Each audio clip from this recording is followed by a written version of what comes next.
Hey everyone, it's Samantha. Today, I want to share a story that's been on my mind lately about a young woman named Sarah who thought she was doing a simple favor, but ended up facing something that would change her forever. Sometimes the most ordinary moments lead to the most extraordinary revelations about ourselves.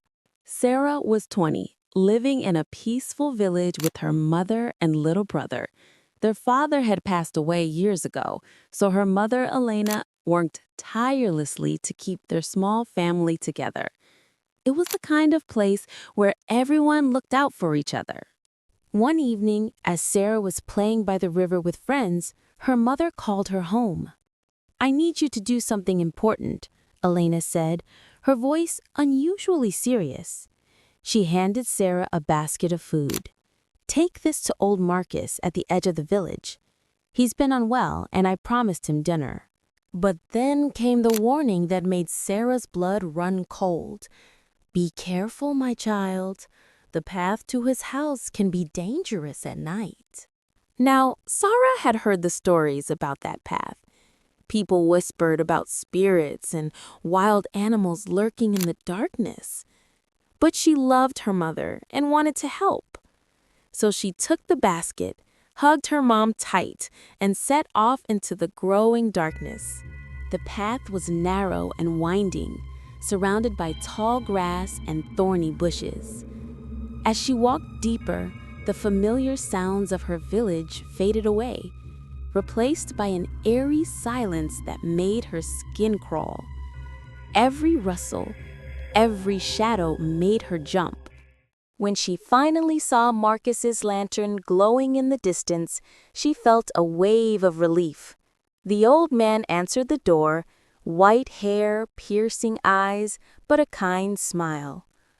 "Your mother is very thoughtful," he said. "Please, come in." The house was simple, but filled with fascinating objects: old books, maps, trinkets from distant places. They shared the meal, and Marcus told her incredible stories about adventures and distant lands. Hours passed like minutes.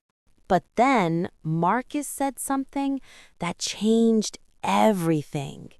"You should stay here for the night. It's too dangerous to go back now." Sarah's heart raced. She didn't want to stay, but she knew he was right. The darkness outside was complete now.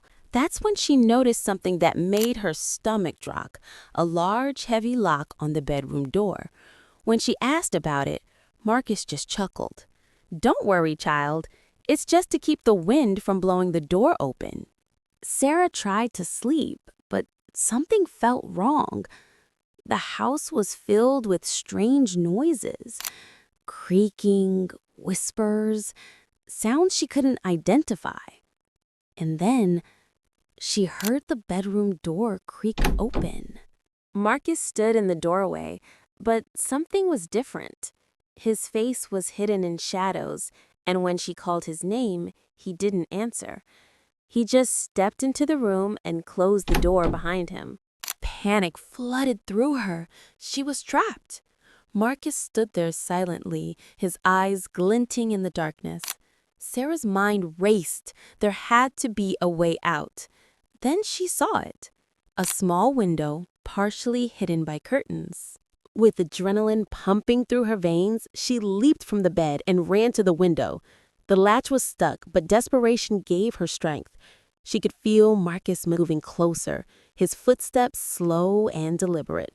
Just when all hope seemed lost, the window flew open. She tumbled through that window, scraping her hands and knees, but she didn't stop. She ran through the darkness like her life depended on it, because maybe it did. When she finally saw the lights of her village, tears streamed down her face. She burst through her front door, sobbing uncontrollably, and collapsed into her mother's arms. For days afterward, Sarah couldn't eat, couldn't sleep. The memory haunted her. Finally, her mother convinced her to tell the village elder what happened.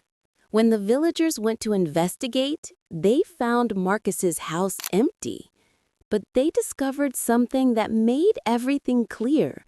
Strange objects, mystical symbols, and an old wooden figure that seemed to radiate dark energy. The village shaman examined everything and delivered shocking news. This is dark magic. Marcus was trying to protect something. Weeks later, Marcus returned. But when Sarah saw him again, she saw the truth in his eyes. Not malice, but sorrow. "I was trying to protect you," he confessed. "There's an ancient curse in this village, a dark spirit I've been keeping trapped. But the magic was consuming me, changing me." Can you imagine? This man had been fighting a battle against darkness for years, trying to protect everyone he cared about. But the very magic he used to help was slowly destroying him from the inside. Together, the village performed a ritual to destroy the cursed object and banish the spirit forever.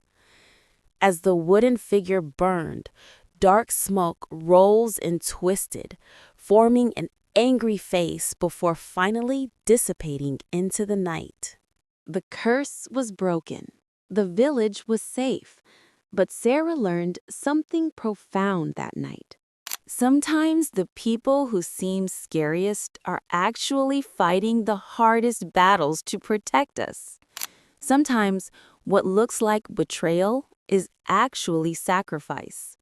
And sometimes our darkest moments reveal not just our fears, but our incredible capacity for courage.